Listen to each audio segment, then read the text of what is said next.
नमस्कार, मी डॉक्टर सुनील बडे, संचालक राधेश्याम हॉस्पिटल शेवगाव। आज मधुमेह जनजागृतीमध्ये आपण मधुमेह आणि कोलेस्ट्रॉलचे गुंतागुंत पाहणार आहोत।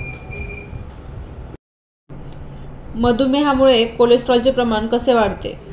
मधुमेहामुळे कोलेस्ट्रॉल प्रमाण वाढण्यासाठी मधुमेह व्यक्तीमध्ये जेव्हा साखरेचे प्रमाण वाढते व इन्सुलिन रेजिस्टन्स तयार होते त्यावेळेस वाढलेल्या साखरेमुळे LDL कोलेस्ट्रॉलचे लेवल वाढते व LDL कोलेस्ट्रॉलचे लेवल घटते।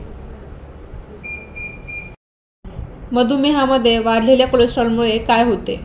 मधुमेह व्यक्तीमध्ये वाढलेल्या कोलेस्ट्रॉलमुळे म्हणजे बॅड कोलेस्ट्रॉलमुळे अथेरोस्क्लेरोसिसचा आजार जडतो। अथेरोस्क्लेरोसिसमुळे रक्तवाहिन्या ब्लॉक कशा होतात?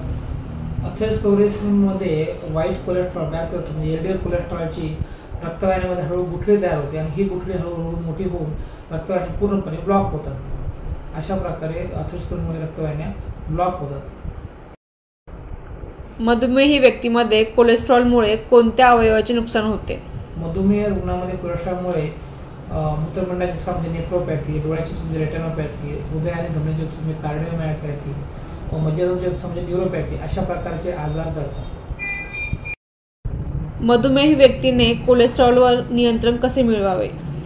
मधुमेह व्यक्तीने कोलेस्ट्रॉलवर नियंत्रण मिळवण्यासाठी सर्वप्रथम आपल्या शरीरातील साखर, कोलेस्ट्रॉल, ब्लड प्रेशर याचे नियंत्रण मिळवणे, डॉक्टरांचा नियमितपणे सल्ला घेणे, डॉक्टरांनी दिलेल्या औषधी वेळेवर घेणे, निरोगी आहार सांभाळणे, वजन नियंत्रित ठेवणे, तंबाखू, दारू यासारख्या व्यसनापासून दूर राहणे अशा गोष्टी करणे फार गरजेचे आहे।